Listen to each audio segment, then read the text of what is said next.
أعوذ بالله من الشيطان الرجيم بسم الله الرحمن الرحيم الحمد لله رب العالمين الصلاة والسلام على أشرف الأنبياء والمرسلين وعلى آله وأصحابه وأهل بيته أجمعين আমরা আজকে আলোচনা করব আমাদের প্রিয় নবী মুহাম্মদুর রাসূলুল্লাহ সাল্লাল্লাহু আলাইহি ওয়াসাল্লামকে বিশ্ব নবী বলা কেন জায়েজ নেই। এটা নিয়ে আমরা বিভিন্ন ধরনের বক্তব্য শুনছি। যারা পক্ষে বক্তব্য দেয় তারা এক ধরনের কথা বলে, যারা বিপক্ষে বক্তব্য দেয় তারাও এক ধরনের কথা বলে। আজকে আমরা একটু ব্যতিক্রমধর্মী সংক্ষেপে কিছু কথা বলবো, যাতে করে আমরা বুঝতে পারি এবং আমাদের দেশের প্রিয় মুসলিম ভাইয়েরা, ইমানদার ভাইয়েরা বুঝতে পারে আমাদের প্রিয় নবীজিকে বিশ্বনবী বলা জায়েজ আছে কিনা। আমরা প্রথমেই জেনে নেই, বিশ্ব বলতে আমরা আমাদের এই দুনিয়ায় যেই দেশগুলো আছে এবং সূর্যের অভ্যন্তরে যে 11টা গ্রহ আছে বা পৃথিবী আছে, বুধ, শুক্র, পৃথিবী, মঙ্গল, বৃহস্পতি, শনি, Uranus, Neptune, Pluto, planet, volcano, X, এই 11টা গ্রহ বা 11টা পৃথিবী, 11টা দুনিয়া নিয়ে একটা বিশ্ব। কিন্তু আমাদের নবীজি এই 11টা গ্রহের জন্য আল্লাহ নবীজিকে প্রেরণ করেন নাই। আল্লাহ তাআলা আসমান সৃষ্টি করেছেন 7টা, জমিন সৃষ্টি করেছেন 7টা। আমাদের মাথার উপরে 7টা আসমান আছে, আবার আমাদের পায়ের নিচে 7টা জমিনও আছে। ভূতত্ত্ববিদরা বলেছেন এই জমিনগুলো হলো এয়ারস্টোন, স্যান্ডস্টোন, ক্লাইস্টোন, লাইমস্টোন, স্ল্যাটস্টোন, মাইকা স্টোন, কোল স্টোন, এই 7টা পৃথিবী বা 7টা জমিন। এখন আমরা যেই জমিনে বসবাস করি এই জমিনের নাম হইল এয়ার স্টোন, বায়ুমণ্ডলীয় স্তর। এরপরের জমিনের নাম হইল স্যান্ড স্টোন, বালুকা স্তর। এরকম করে 7টা জমিন আমাদের পায়ের নিচে আছে। এই প্রথম জমিন থেকে সূর্যের অভ্যন্তরে প্রথম আসমান পর্যন্ত আমরা যেই পৃথিবীগুলো দেখি, যে পৃথিবীগুলো বিজ্ঞানীরা বলছে 11টা গ্রহ, সেগুলো হলো একটা বিশ্ব। কিন্তু প্রথম জমিনের নিচে দ্বিতীয় যেই জমিন আছে এই জমিন আর বিশ্বের ভিতরে পড়ে না।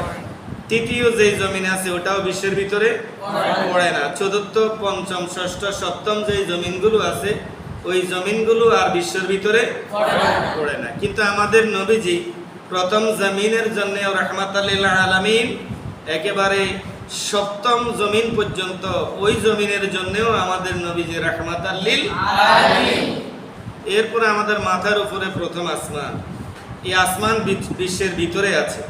কিন্তু এই আসমানের উপরে যে আরো 6টা আসমান আছে ওই আসমানগুলো বিশ্বের ভিতরে নাই।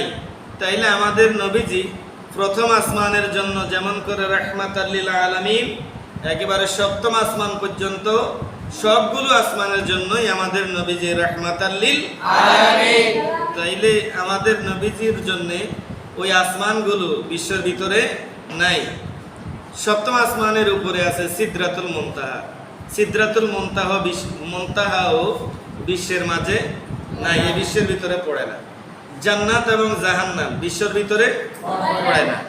জিবরাইল আলাইহিস সালাম, মিকাইল আলাইহিস সালাম, ইসরাফিল আলাইহিস সালাম, আজরাইল আলাইহিস সালাম, ওনারাও বিশ্বের ভিতরে পড়ে না। প্রথম আসমানের উপরে যে আসমানগুলো আছে ওই আসমানগুলো বহনকারী যে ফেরেশতারা আছে ওনারাও বিশ্বের ভিতরে পড়ে না। এখন আমাদের নবীজি শুধু আমাদের এই জগৎ এবং জগৎবাসীর জন্যই রহমত নন, আমাদের নবীজি জান্নাতের জন্যও রহমত, জাহান্নামের জন্যও রহমত, জিবরাইল, মিকাইল, ইসরাফিল, আজরাইল আলাইহিস সালামদের জন্যও রহমত, ওই 7 আসমানের জন্যও রহমত, সিদরাতুল মুনতাহার জন্যও রহমত। ওই 7 আসমানগুলো যে সমস্ত ফেরেশতারা বহন করে আছেন ওনাদের জন্যও আমাদের নবীজি রহমত।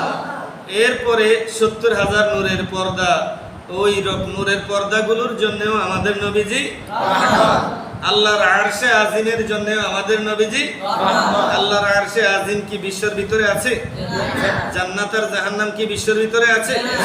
তাইলে যেহেতু ওগুলো বিশ্বের ভিতরে নাই, তাইলে বিশ্ব নবী বললে আমাদের নবীজির শানকে ছোট করা হয়।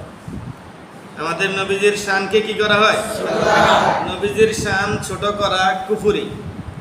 নবীজির শান ছোট করা কি? কুফরি। অর্থাৎ নবীজির শান যদি কেউ ছোট করে তাইলে সে কুফরি করে, আর কুফরি করার কারণে মানুষ কাফের হয়। কুফরি করার কারণে মানুষ কি হয়?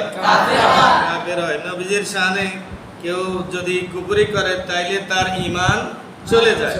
তাইলে আমাদের নবীজিকে বিশ্ব নবী বলা নিঃসন্দেহে নবীজির শানের খেলাফ। নবীজির শানের কি খেলাফ? আল্লাহ কি শুধু বিশ্বের জন্য আল্লাহ, নাকি আল্লাহ হলেন আলহামদুলিল্লাহি রাব্বিল আলামিন? আল্লাহ যতটুকুনের জন্য রব, আমাদের নবীজি ততটুকুনের জন্য রহমান। তাইলে বিশ্বনবী বললে আমাদের নবীজির শান খাটো করা হয়, ছোট করা হয়। এই জন্য আমাদের নবীজিকে বিশ্ব নবী বলা নিঃসন্দেহে যাবে না। যারা বলে তারা না জেনে বলে, যদি জেনে শুনেই বলে তাহলে তারা বেঈমান। আর আরেকটা বিষয় অবশ্যই খেয়াল রাখতে হবে, নবীজির শানে না জেনে বেয়াদবি করাও কুফরি। না জেনে বেয়াদবি করাও কুফরি, জেনে করাও কুফরি, না জেনে করাও কুফরি। অর্থাৎ জেনে করলেও কাফের, না জেনে করলেও কাফের। তাইলে নবী পাকের শানে কোনো বিষয়ে শব্দ চয়ন